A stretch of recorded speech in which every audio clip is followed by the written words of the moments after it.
guys, so ngayong araw, habang ako ay naglalaba, mag-prepare muna tayo ng hapunan at gagawa akong yung sabaw ng aking alaga. Okay, gagawa akong sabaw at prepare ako ng aming dinner. So, may isda ako, guys.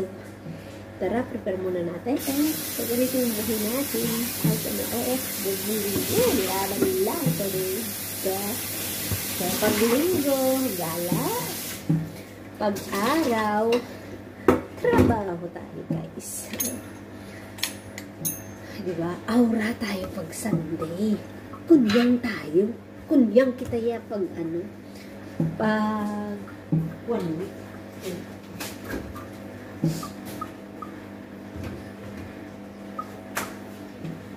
7 days tayo yan mga kunyang. Ay, 7 days. So, yan guys. Gagawa ko ng sabaw. So, unahin ko muna yung paggawa ng isda. Tsaka, ilalagay natin sa ref.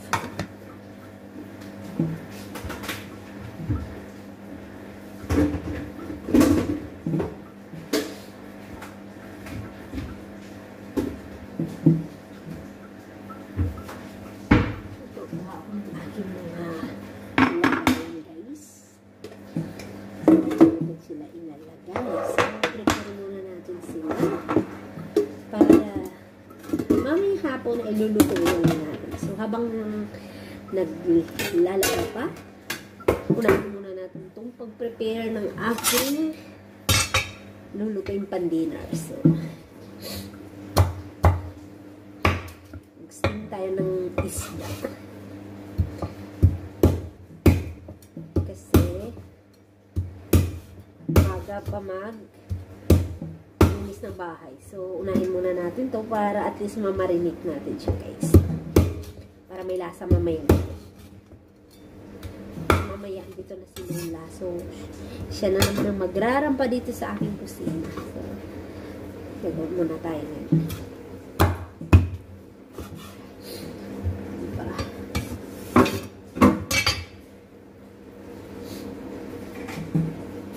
Enjoy ang life, guys. So, bihira na akong nakaka-upload kasi super busy. Saka masyadong mahirap kumuha ng content dito sa upload. So, okay, shout out na lang sa inyo lahat, guys. Enjoy life lang, guys, kasi hindi natin alam yung bukas. So, habang may buhay, guys, may pag-asa, saka i-enjoy na lang natin. Okay?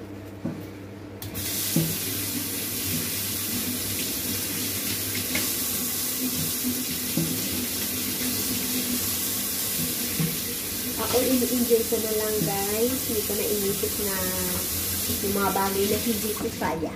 Yung kaya mo na lang, guys. So, yung kaya mo na lang. Mahirap isipin ng isip kasi mai-stress lang po tayo, guys. So, ganun na lang ang buhay sa mundo. I-enjoy mo na lang habang binigyan ka pa ni God ng pagkakataon na mabuhay. Kasi hindi na natin alam ang bukas. Okay. Kaya sa akin, hindi ko alam na anong okay pala. Kasi isang buwan din ako, guys, na araw-araw may sakit. Isang buwan.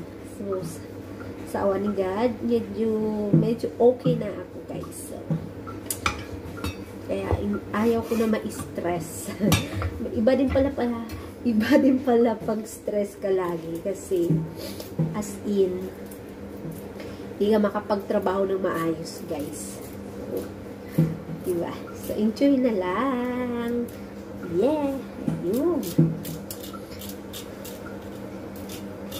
Gagawa ko. Kasi si lalaki kasi, hindi pa siya makakain ng masyado, guys, ng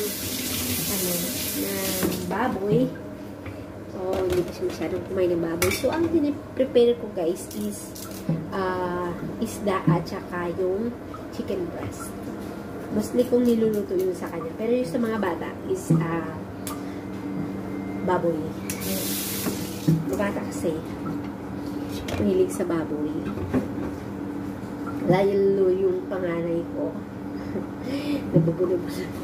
Medyo ngayon nga, medyo okay na itong salita ko. Last month, like 1 month, almost 1 month, mungo talaga ako guys, kaya hindi ako nakakagawa ng mga videos kasi as in talaga hindi mo maintindihan yung aking salita. So, thanks God at ngayon, medyo okay na. Makapagsalita na ako ng maayos. So, pasensya kayo guys, kung minsan bulol-bulol ako. Because as in talaga, nahirap talaga ako for 1 month. So, 2 times ako na hospital.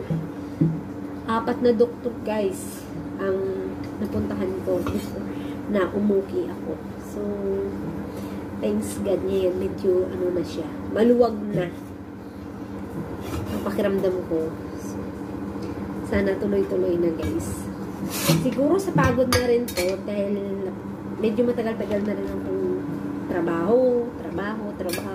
So, siguro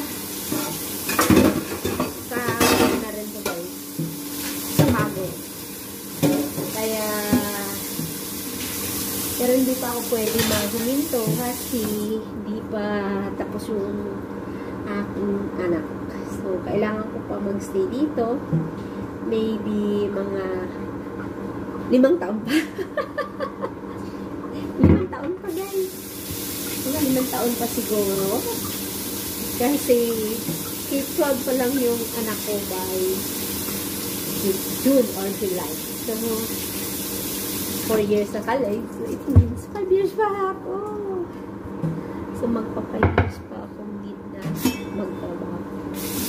So, i-enjoy ko na lang, guys. I-enjoy ko na lang kasi napakahirap. Pag lagi mong iniisip, talo ka, kakasakit ka. Ay, siguro yung iba dito sa Hong Kong, napakarami na guys yung iba dito ng mga kababayan natin. Siguro nababalitaan yun yung mga nangyari sa kanila. Sa stress po yun guys na hindi nila nakayanan. Mga problema sa pamilya, sa trabaho. At ang pinaka problema dito guys sa Hong Kong is kung minsan yung kaibigan. Okay? Kaibigan. So, hindi lingid po sa inyo na dito sa Hong Kong, ang mostly na problema is money. Okay? Pera. Sa magkakaibigan. So, kung magtulong tayo sa kakaibigan, guys, kasi as in, nasubukan ko talaga to guys. Napakahirap. But, ako kasi, nakaya ko. Nakaya ko siya, guys. Hindi ko siya naisip na yung gaya ng iba na naisip nila na tapusin ang buhay nila because of hindi na nila kaya yung napasukan nila. So, before tayo, guys, pumasok sa isang bagay naman, so, sana alamin natin kung kaya natin. Okay? Kung kaya natin. Kasi pag hindi mo kaya, huwag mo nang subukan. Kasi napakahirap. Kasi talaga, lalo yung sa kaibigan, lalo yung sa pera, dito sa Hong Kong. Tumulong ka man, guys. Basta alam mo na mayroon kang extra na kaya mo siyang bayaran kung hindi niya mabayaran. So, ganun lang yun, guys.